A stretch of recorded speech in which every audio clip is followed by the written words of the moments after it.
Clap. Click. Okay. Hi, this is Afiq. And this is Lena. And this is Parenting Without a License. episode God knows how many. We're gonna put it up somewhere. Yep. Anyway. So in today's video, these are the few things that we are gonna be talking about. It is Ramadan, and so we are gonna be talking about fasting. And what is fasting? What is Ramadan fasting? What happens to your body when you fast?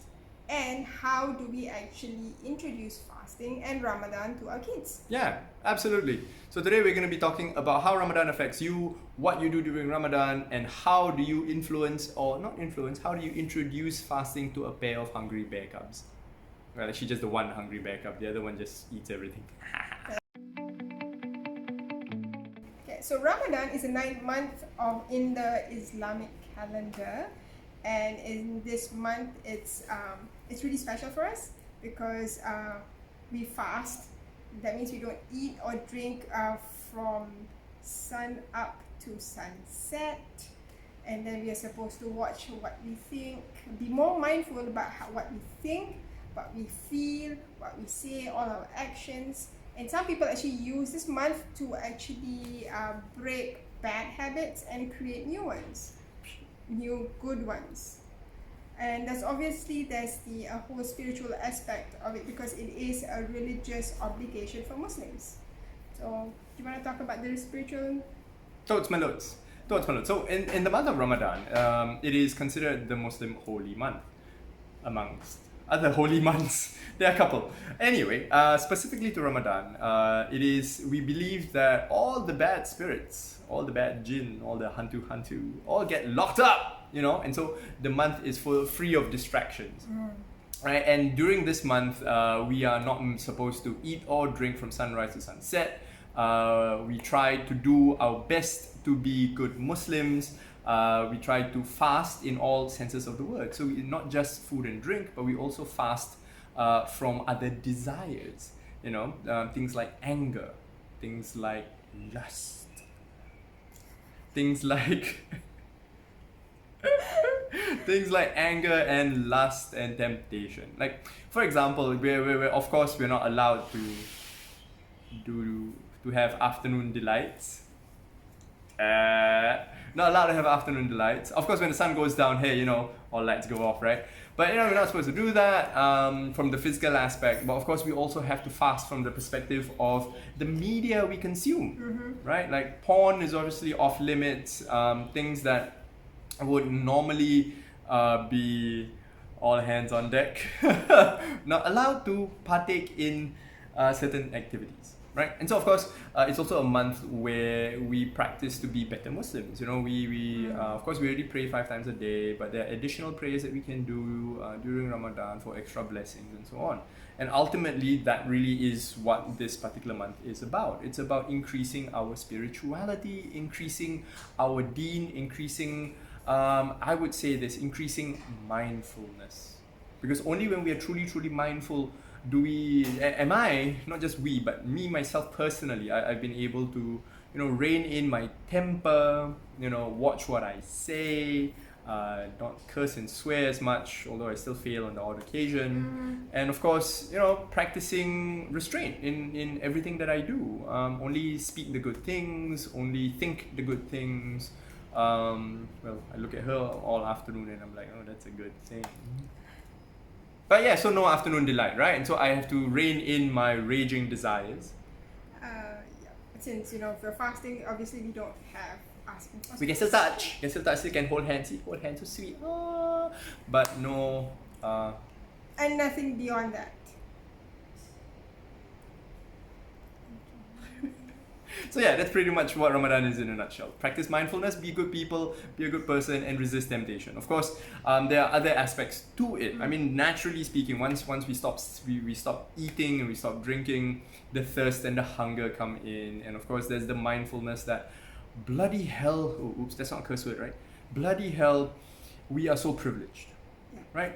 Of course, yeah, Singapore is a hot tropical island, fine, but we live in a very safe country, we live in a very good environment that we can fast from sunrise to sun up with not much of a challenge, to be absolutely honest with you. But can you imagine those people who live in in hotter climates, or who do manual labor, or basically don't have the same privileges as us here in Singapore. So that's the spiritual portion of Ramadan, right? Be mindful, folks. Other than the spiritual portion of it, that's obviously what happens to your body when you fast. So when you fast, obviously you don't eat, you don't drink, and which the drinking part is actually the most challenging part, because it's dehydration. When you are dehydrated, it affects your brain function, everything, your whole organs are not functioning as well. Especially at one organ. It's Ramadan, but technically I'm allowed one sex joke a day. Moving along. And obviously, because you don't eat, your body needs to get that energy from somewhere, right? So it burns off all the excess calories that it stores as fats. So it burns the fats from your liver, your visceral fat, the subcutaneous fat under your skin. You trying to say your fat arms? Fine. So that's where it gets the energy from. And for some people, because they know that you'll be burning all of the excess stored fat, they try to use it as a starting point to lose weight. But because it's such a special month, we usually have a lot of other delicious food that we don't normally have during non-Ramadan months.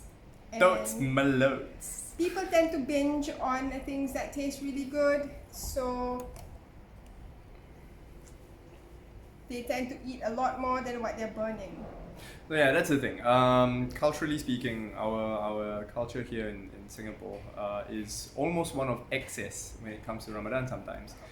Growing up, I remember my parents would come home with lots and lots of food and drink, high sugar, really sweet special drinks like bandung and katira, soft drinks galore. I remember my dad loved to make what do you call that, grass jelly, chin chow, you know what that is. And so we had like multiple sugary drinks. We've got all the kinds of deep fried goodies, your youtiaos, your kuehs, and all those kuehs are laden with sugar, and we haven't even gone on to the main course yet. Right? And the main course will of course be something special, simply because we fasted the entire day. And oddly enough, as a child, I ended up gaining weight during Ramadan. Remember your dad? Oh gosh, yes, my dad is... Okay, so my dad has this habit of going to the bazaars and buying food for breaking fast, right?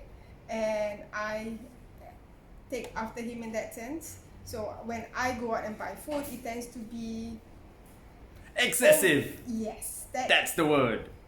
That's an understatement. Actually, my mom complains that I buy too much food. That's how I get fat. See, not my fault.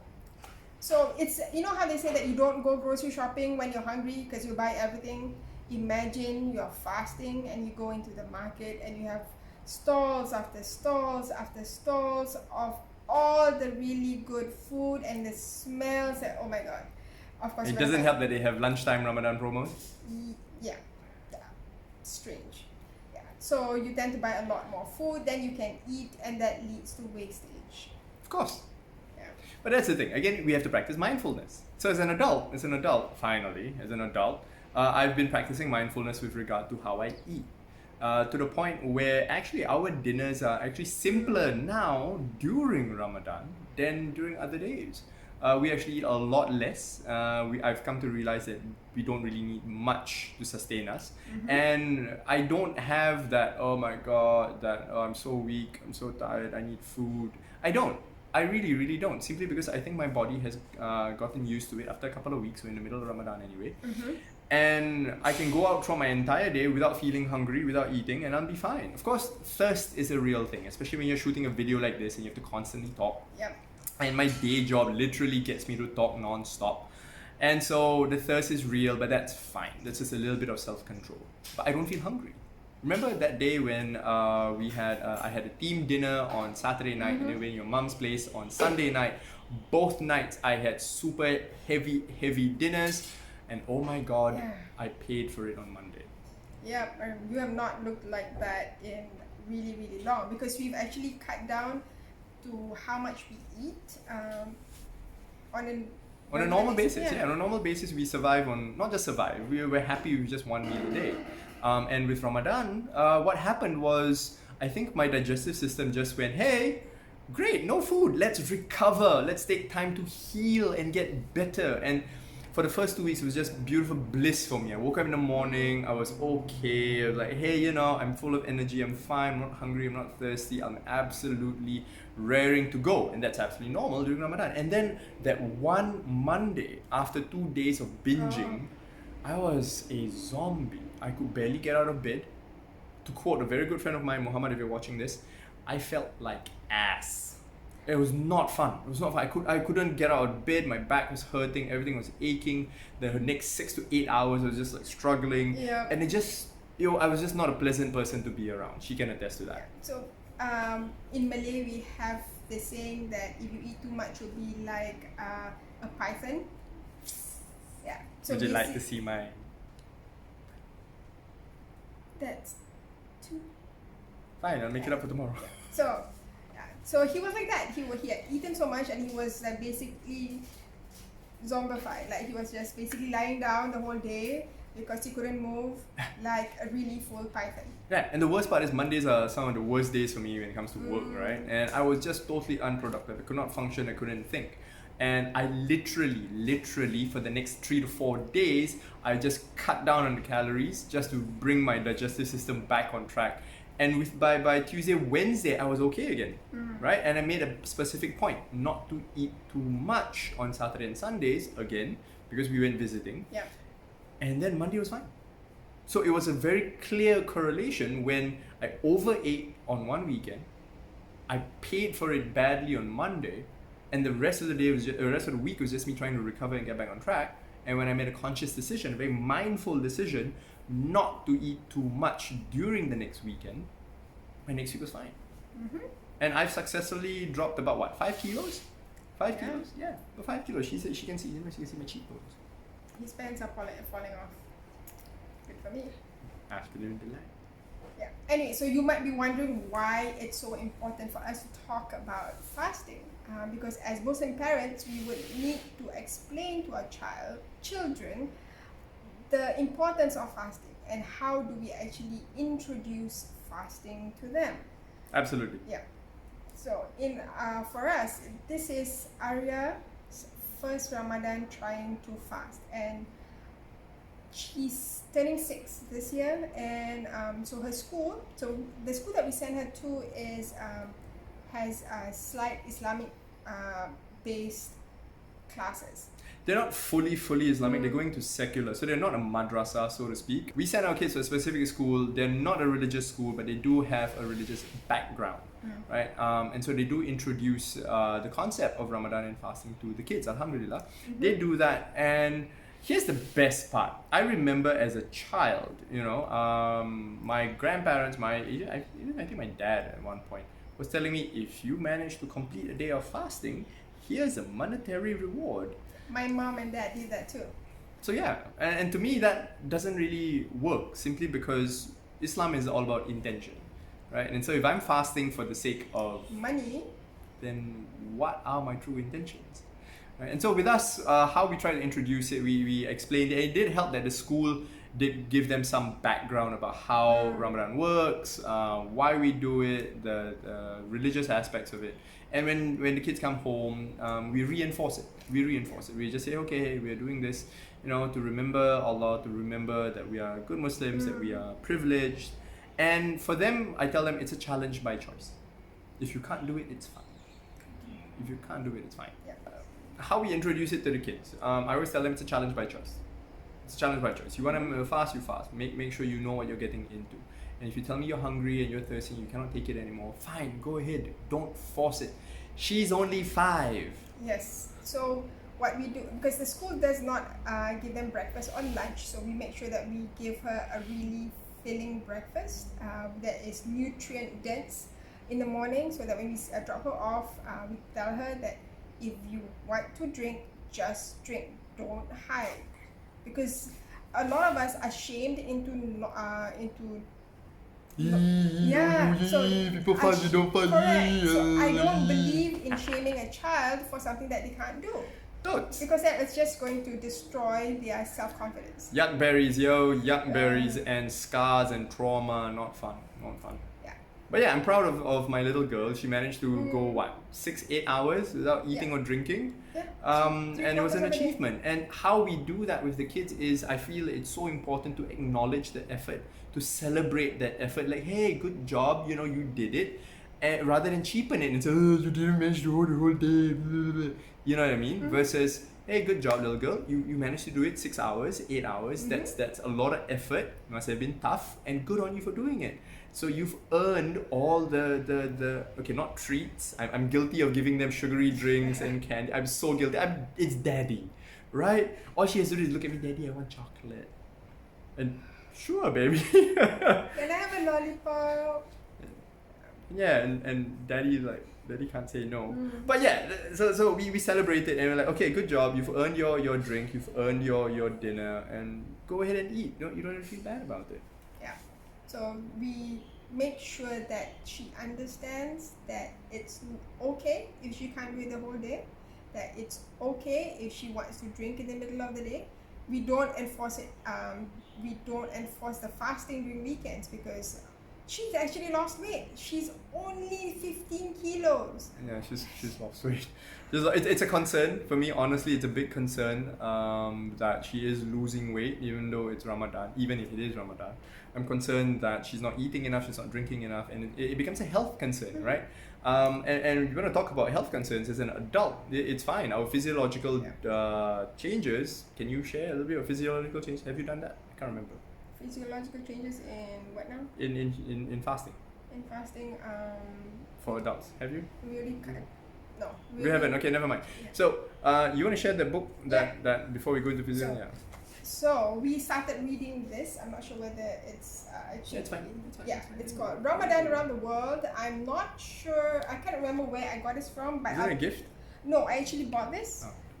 So this was to share with Arya last year about Ramadan. We actually started talking about it since last year, and so we read about it, and it's such a really good book for inclusivity.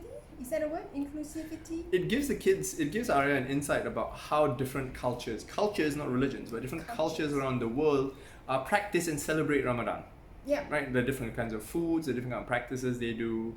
Like, I mean, here in Singapore, our culture is very much an amalgamation of all the different cultures here. It is a melting pot after all, right? Yeah. Like the other day, what do you have for breaking fast? We had Malay culture, right? It was nasi ambeng, Malay culture. The other day you made Chinese food. What was it? What? We had noodles of some kind. Of some kind. And so so culturally speaking, I think it's also very important to share with the kids that, you know, different cultures will practice Ramadan very differently. Yeah. And yet we're all under the same moon, we're all under the same sky, that we're all doing it together with the hope that we all become good Muslims, inshallah. So going back to how are we afraid, we are scared of her losing too much weight, it's because there have been research done that shows that when a child, you know, when their sugar level drops too much, you can actually cause fits and actually cause a lot of problems for them. Yeah. And the younger they are, if they don't have enough calories, it causes a lot of problems. Growth-wise, brain function, everything is affected if they don't get to eat. Yeah, so we don't deny her. So here's the thing, kids. When it comes to our kids, we don't deny them food and drink during Ramadan. It's not denial, it is a challenge by choice.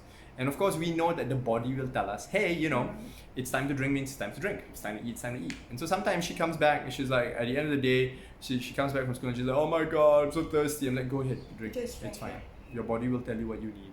And oddly enough, sometimes we see her sit down and have a full meal. The other day we made chicken soup. And by herself, she had 2 drumsticks by herself, the little bear. And after that, she had cake, she had biscuits, Lots of watermelon. lots of watermelon, a lot of fruit, Yeah. and so Like I said, her hydration is a priority for us, so we make sure that she has a lot of fluids after she comes back. yeah. So let's go a little bit into how your body changes during Ramadan.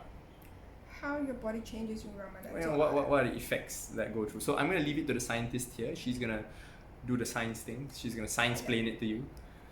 Okay, so we've already mentioned how your body burns the fat, right? So like and so people do lose weight, but this is also assuming you don't binge when you break your fast, because when you binge, you add in more calories than what you're burning. So, and then your body just stores everything back. So whatever you burn, you put back, and therefore you don't lose any weight. And during Ramadan, like we mentioned, that there's a lot of optional religious rituals that we do.